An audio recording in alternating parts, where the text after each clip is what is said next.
welcome to our English news coming to you from Canal. First, the top stories of the news. Cooperation and bilateral relations are the center of the phone conversation between the President of the Republic and his Egyptian counterpart.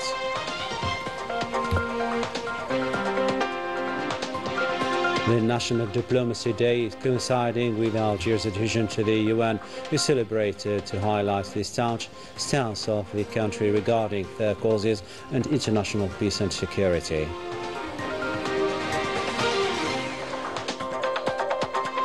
And the EU ruling relating to products hailing from Western Sahara is fueling tension within the European Parliament.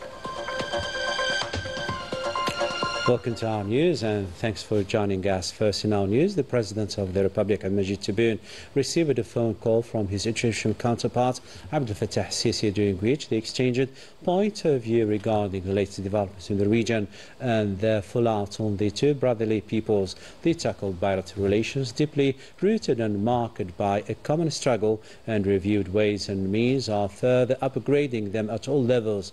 The two leaders agreed upon holding the upcoming High Joint Commission as soon as possible and high-level visits with a view to consolidating struggle values for mutual interest. For his part, the President of the Republic hailed President Sisi after electing his country at the head of the UNESCO, token of gratitude for the historic and cultural role of Egypt's civilization going back to the midst of history, deeming that this new position would serve the international community.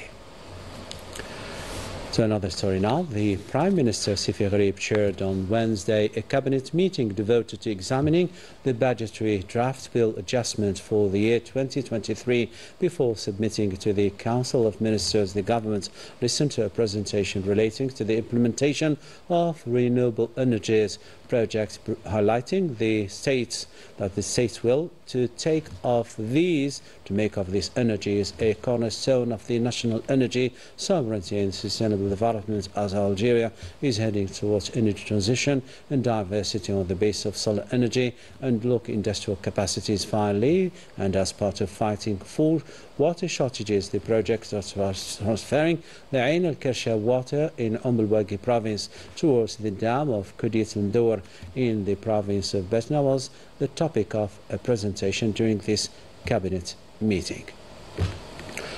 On October the 8th, 1962, the Algerian flag was hoisted for the first time at the UN Nations in New York. Today, Algeria renews its pledge to peace, justice and the sovereignty of nations principle at the heart of its diplomacy. More insight with Besma Far.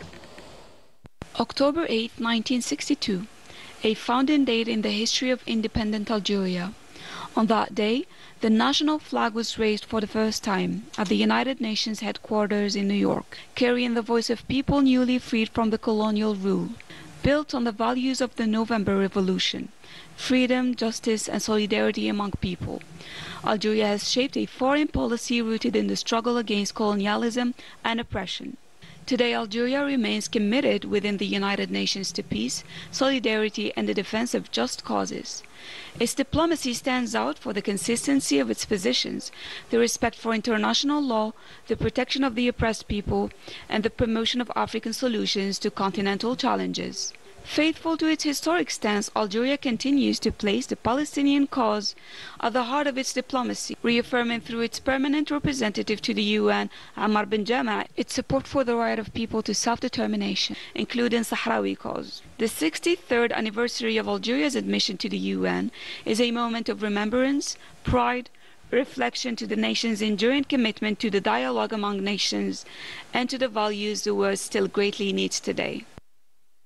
In the same context, the State Minister of Foreign Affairs, National Community Abroad and African Affairs, Ahmed Attaf, chaired here in Algiers a ceremony marking the National Diplomacy Day, coinciding with the 80th anniversary of the UN establishment. Taking the floor, the Foreign Minister extended the President congratulations on this double anniversary, highlighting the deep and particular relations binding Algeria and the UN, stemming from the UN support to the Liberation National cause included in the agenda of the UN General Assembly of 1955 as the first decolonization cause, an unprecedented procedure and judicial move.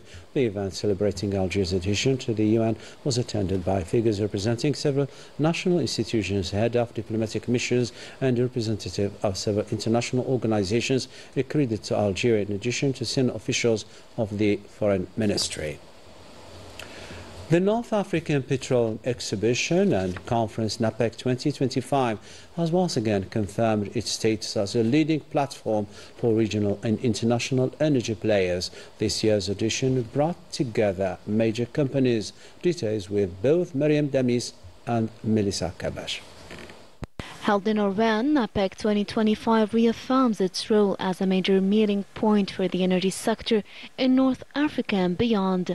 The event gathered international companies, experts and decision makers to discuss the future of energy partnership, sustainable investment and innovation across the region. We've moved to Algeria this month, and this is our second participation in NAPEC. Our client here is Sonatrach, and we've already established a collaboration that will be implemented next month. This year's edition witnessed many visitors. We are very satisfied as the event was well organized. We were able to meet several local economic actors, such as Sonatrach, ANAFT and other private companies. We've been present here in Algeria for 20 years. We've celebrated this achievement through a partnership with Sonatrach. This year's edition witnessed the presence of foreign enterprises, some already long-standing partners of Algeria, others attending for the first time to explore new avenues of cooperation. Our company is present in 15 countries with local workforce. In fact, 99% of workers here are Algerians. Through investment, the exchange of expertise and the promotion of local enterprises, NAPEC 2025 reflects Algeria's growing influence in the energy field and its will to position itself among key players within this vital sector. Still with domestic news, as part of humanitarian missions, a unit of the Coastal Guard belonging to the Naval Forces, the National Operations Surveillance and Rescue Center, received an evacuation request hailing from the Sky Princess ship coming from Italy bound for Spain. It relates to a British national having health problems. Therefore, an evacuation operation is launched in Skikda province using a search and rescue helicopter. The operation was crowned with success, and the British national was transferred to Al Hajar Hospital to receive the necessary medical care. To the weekly report of the PNA, which carried out successful operations over the past week in combating terrorism and organized crime. To this effect, terrorist Talbi Mohammed, known as Khubayb, in his possession weapons and ammunition surrounded the military authorities of Burj Baji Mukhtar belonging to the 6th military region. He joined the terrorist groups acting abroad in 2017 as for fighting organized crime and drug trafficking. PNA detachments in coordination with different security services intercepted 53 drug traffickers foiled attempts to introduce 7 quintals and 83 kilograms of processed cannabis hailing from the Moroccan border, and seized 2 kilograms of cocaine, in addition to an important quantity of psychotropic tablets. In Tamras, Burj Baji Mukhtar, Chenet, Ain Gazam and Elizi PNA detachment arrested 209 individuals and seized 43 vehicles, in addition to equipment used in the gold panning operation. All the 90 individuals were arrested in their possession weapons, tobacco, foodstuffs and fuel intended for speculation and smuggling. And finally, coastal guards thwarted attempts of illegal migration, rescued 202 individuals and arrested 334 migrants from different nationalities through the national territory. You are still watching Canal Algérie. Coming up in our news, the national football team takes on today Noran Stadium, Somalia, looking for victory tantamount of qualification to the upcoming World Cup 2026. Welcome back to our news, and now to the international scene. A year after the European Court of Justice ruled for the annulment of trade agreement between the EU and Morocco, the European Commission chose to ignore the ruling secretly, signing a new agreement that includes Western Sahara, a territory recognized as non-autonomous by the UN. More details with both Afaf Belhouchet and Manal Boubacar. Representative of the Polisario Front had with their lawyers to warn the MPs of the European Union of the scandalous events taking place in the back of the Parliament at the moment and mocking an entire European justice system. It is about informing the European Parliament of what's currently happening and putting an end to this farce. The absurdity continues with a new amendment in the trade agreement signed with Morocco, including Western Sahara, with the notion of the country of origin for each product. This was never mentioned in any EU text nor any international law, knowing well that the European Court order clearly states that it is prohibited to include the region without the consent of the Sahrawi people. No consultations were made, no transparency in the process, only secretive negotiations and temporary implementation, all to skip democracy. According to the Polisario Front lawyer, the amendment was suggested to the European Commission on the 10th and adopted on the 15th, which makes it impossible to negotiate in such a small window of time. All the odds are in our favour as this amendment can't stand in any court. This goes against everything the European justice system stands for.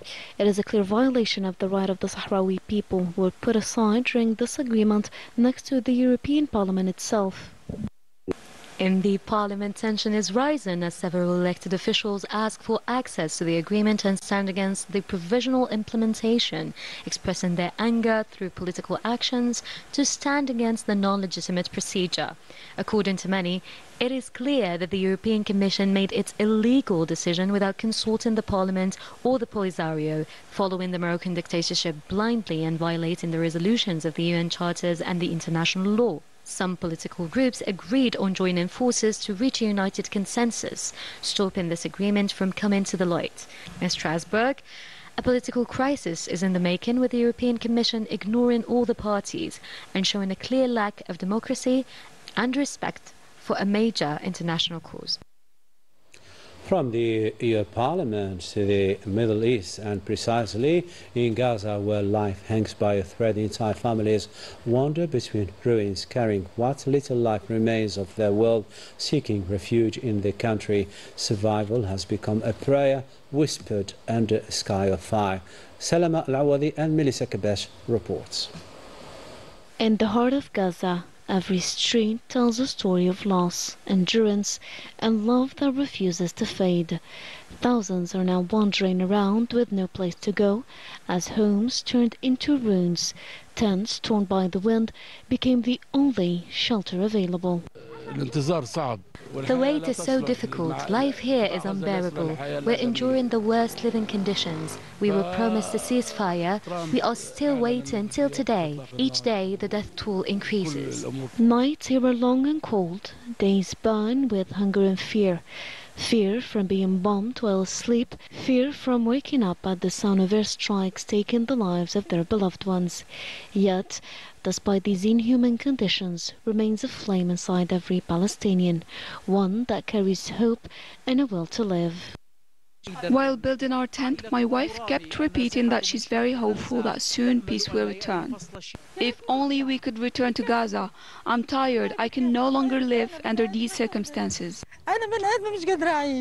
Tonight, Gaza stands scared, besieged, but unbroken, thanks to the hope of its people that one day all this will be part of a horrible past. A critical situation indeed. Sports Now, the national football team, held in Oran Stadium the last training session before taking on Somalia as part of the 2026 World Cup qualifiers. The Desert Warriors are determined to win and ensure qualification to this major sporting event before facing Uganda in the last game of this qualification round in Tizuzu province. All the best for the Algerian side. A timeless symbol of elegance, the hayek, or the traditional outfit covering the whole body of Algiers, carries within its fold the memory, pride and soul of Algiers' heritage, with an enduring reflection of the Algerian identity. Bismillah once again. Algérie Blanche, suspended between the sea and the hills, a city of light and memory. It tells its story through its narrow streets, its white walls, and its lingering scent of time. The Kasbah holds whispers of women, of modesty and grace, and among its symbols stands the hayek, a traditional outfit covering the whole body of Algiers. When I was born, I found my grandmother wearing the hayek. My mother wore it too. Young women used to wear the borwina, while married women wore it with al-ajar or face cover. That's what we used to wear when going out. A pure white veil, soft and flowy once wrapped. The women of Algiers in mystery and elegance, woven in wool or silk.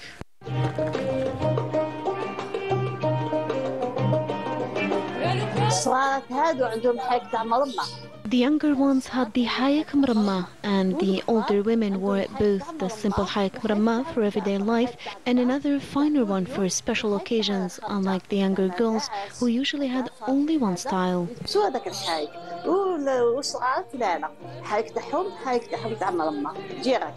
It was more than clothing, it was part of the Algerian identity, pride, dignity. With al-ajar covering the face, only the eyes spoke, and that was often enough. The hayek blended with the white walls and light, and the quiet rhythm of the city. To wear it was to belong, to carry Algiers within you. Today, it remains a living memory, a silent trace of beauty and respect. In every fold of that white fabric still shines the soul and splendor of Algiers. Rich and vast Algeria indeed. With this we come to the end of our news bulletin. Take care, keep tuning to our channel, and bye-bye for now.